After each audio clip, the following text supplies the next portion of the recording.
예, 출애굽기 36장 말씀, 어제 말씀드린 대로 전체적인 것을 좀 말씀을 드리겠습니다.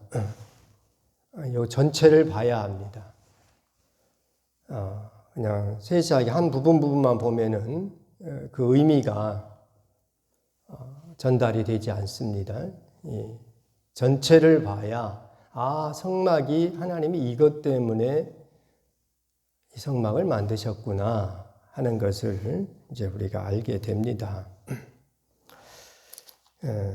어제 말씀드린 대로 이스라엘 백성이 자기의 금과 은과 아무튼 자기에게 귀한 것들을 다 내놓습니다. 자기가 얻은 것이 아니죠. 하나님이 주신 것입니다. 그래서 어쨌든 자기 장롱에 감춰두면은 빛이 나지 않는데 주님께 드림으로 성막이 됨으로 비로소 가치를 발휘하게 됩니다. 우리에게 있는 것들 나만 가지고 있으면은 빛이 나지 않습니다. 하나님 앞에 드려질 때, 주님이 받으실 때, 주님이 내 안에 계심으로 말미암아서 진정한 가치와 빛이 나게 됩니다.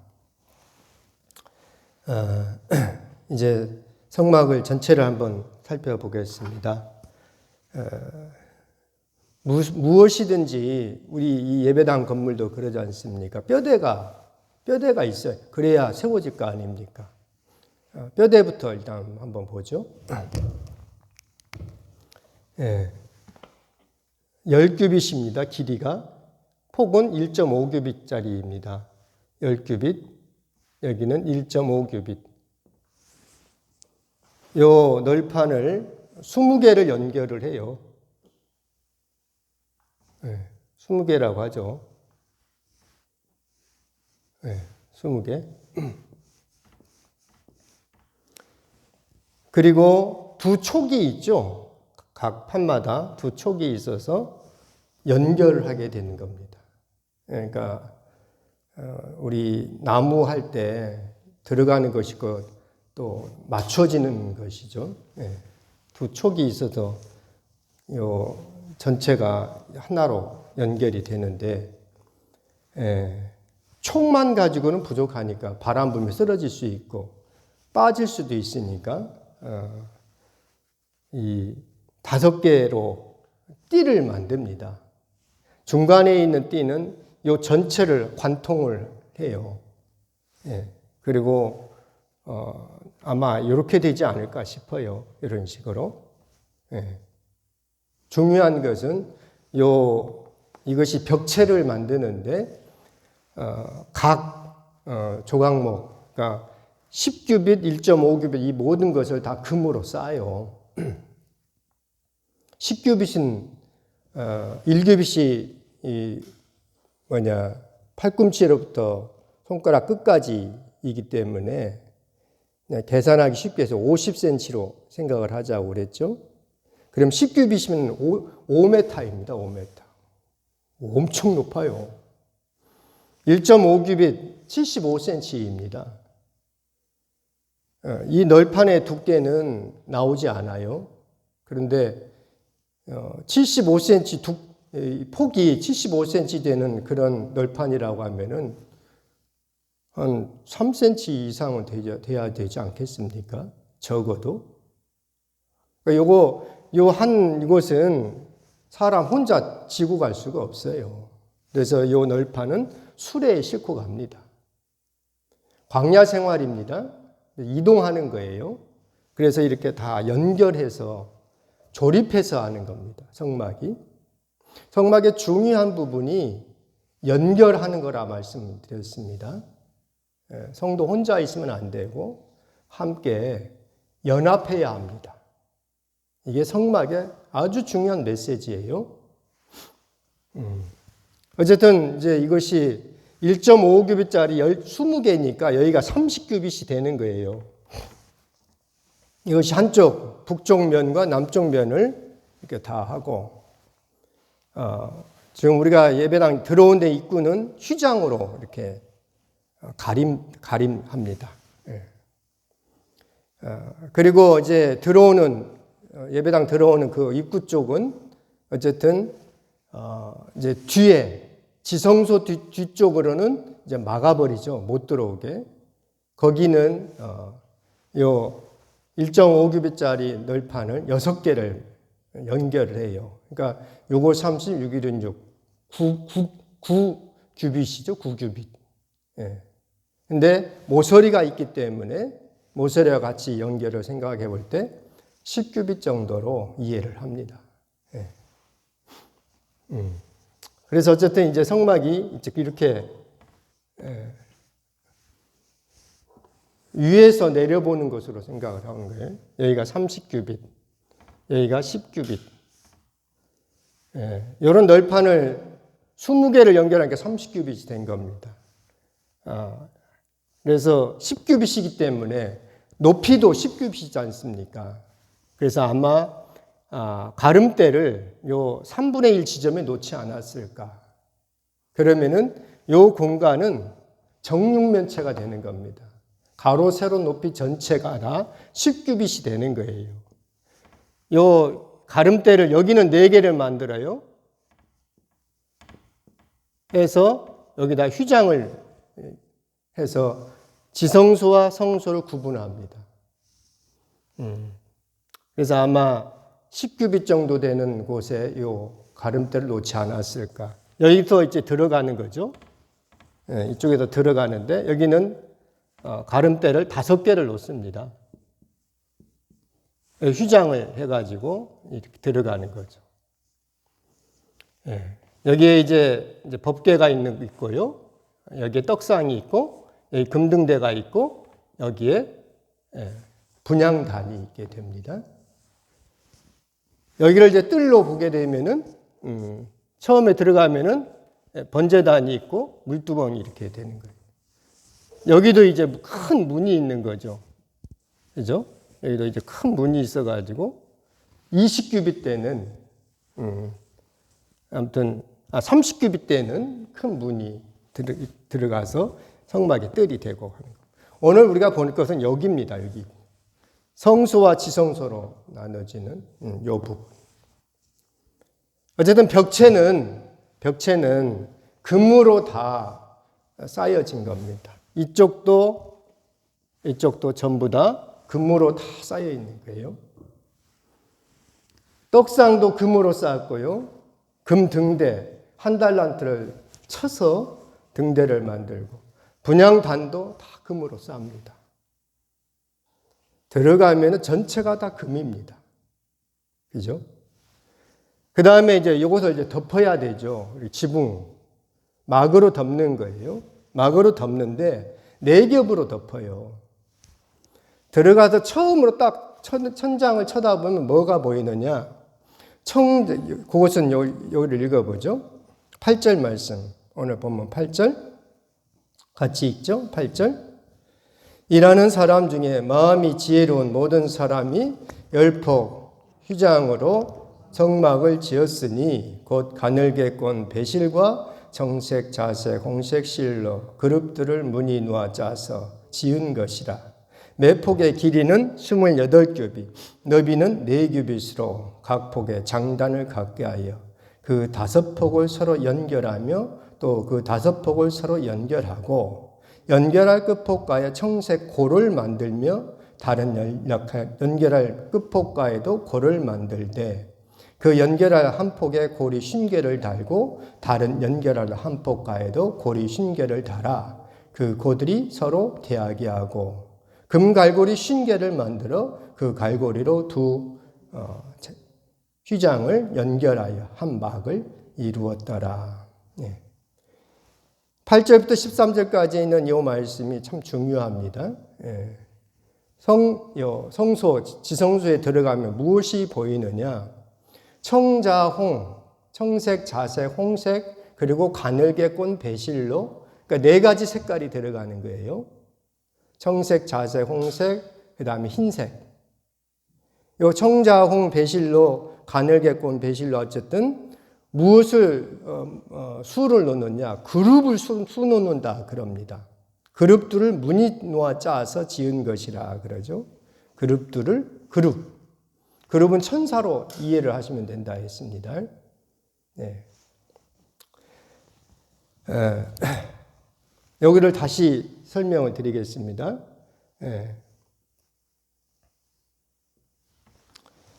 여기에 지금 28규빗, 너비는 4규빗이라 그러죠.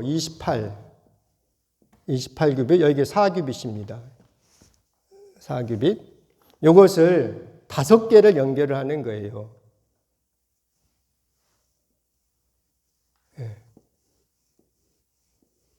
그러면은 여기가 5개니까 20규빗이 되는 겁니다. 이런 막을 하나 만들어 놓고 요 끝에 청색의 고리를 이렇게 만들어서 이렇게 이렇게 연결해 놓습니다. 50개라고 하죠. 청색 고리 50개. 그리고 한쪽 끝에도 또 동일하게 같은 모양으로 28규빗이고 4규빗짜리 5개니까 이제 20규빗이 되는 거예요.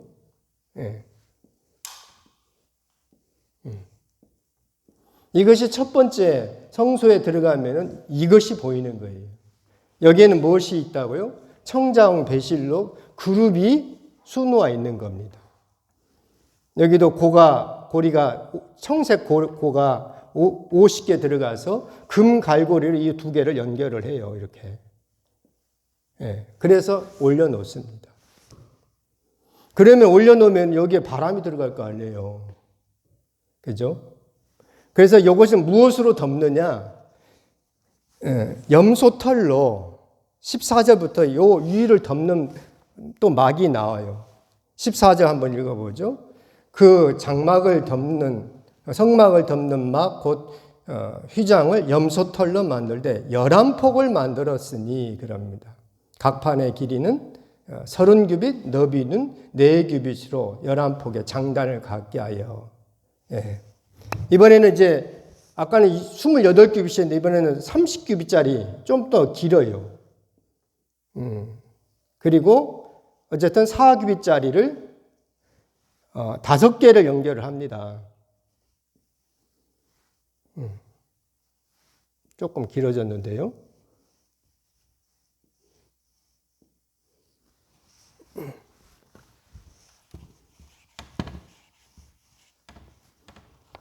여기가 이제 30규빗입니다. 30규빗. 그러면 4규빗 똑같이 5개니까 4, 5, 20규빗이고요.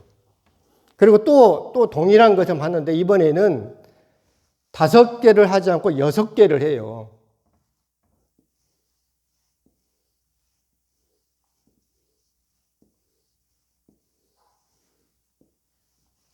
그러면 여기가 4규빗이 더 늘어나는 거죠. 그래서 24규빗이 되고.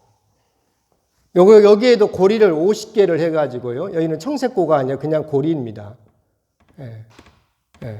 고리를 이렇게 50개를 만들어서 놋갈고리로 연결을 지어요. 그리고 요 판을 요 위에다 얹어요. 그러면은 이것이 길죠. 30규빗이고 44규빗 되니까 여기는 40규빗 되니까 덮고 남음이 있는 거죠. 여기도 이제 구멍이 뚫려져 가지고 좀 어긋나겠죠. 요거하고 좀 기니까. 하지만 2개만 놔두면은 그래도 바람이 먼지가 들어갈 거 아닙니까? 그래서 이제 19절 우리가 오늘 나눌 말씀입니다. 19절 같이 읽죠. 붉은 물들인 수량의 가죽으로 막의 덮개를 만들고 해달의 가죽으로 그 윗덮개를 만들었더라. 요 위에다가 염소털 요 위에다가 무엇을 한다고요? 붉은 물들인 수량의 가죽으로 막의 덮개를 씌워요. 붉은 물들인 수량. 그러니까 예수 그리스도의 피가 묻어 있는 그리스도의 보혈이 있는 어쨌든 막을 덮는다. 이렇게 이해를 하면 되겠죠. 그걸로 또 부족하니까 왜냐 사막의 기후 광야 생활이 햇볕이 강하게 내리쬐니까 붉은 물들인 수양의 가죽으로 보호가 잘 안 되죠. 그래서 그 위를 뭘로 덮는다고요? 해달의 가죽으로 그 윗덮개를 만들었더라 그럽니다. 예. 그러니까 요 붉은 물들인 수양의 가죽과 해달의 윗덮개는 원피스입니다. 그냥 하나 통째로 이렇게 두 개 피스로, 두 개 조각으로 나누지 않고 하나로 덮어버리는 겁니다. 그러니까 밖에서 보면은 무엇이 보이느냐? 해달의 가죽만 보이는 거예요. 해달의 가죽. 해달의 가죽은 견고하고 칙칙하고 별로 멋이 없습니다. 화려하지 않아요. 이게 아주 중요한 겁니다. 성도의 외적인 생활은 견고해야 합니다. 그죠? 비바람이 분다고 해서 성도가 흔들리지 않는다 이겁니다. 해달의 가죽으로 덮어놨기 때문에. 하지만 그 내면은 어떻다? 금으로 다 쌓여져 있는 거예요. 위를 쳐다보면은 청자홍 배실로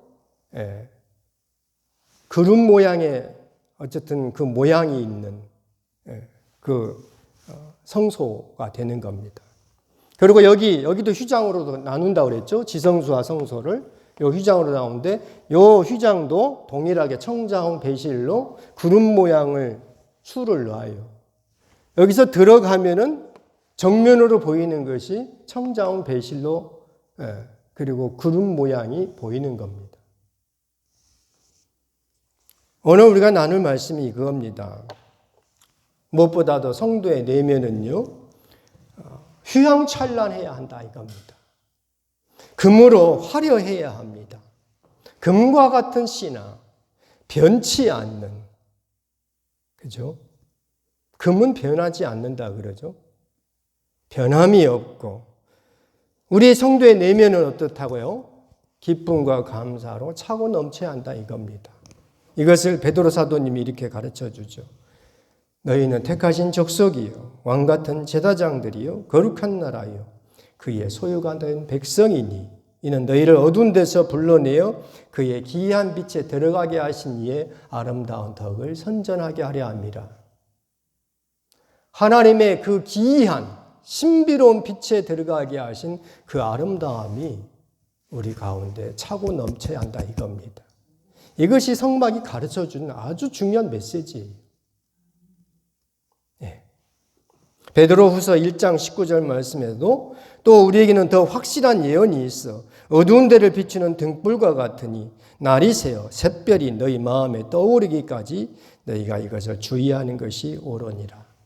어두운 데를 비추는 등불과 같은 하나님의 말씀이 우리 심령 가운데 날마다 차고 넘쳐야 된다 이겁니다.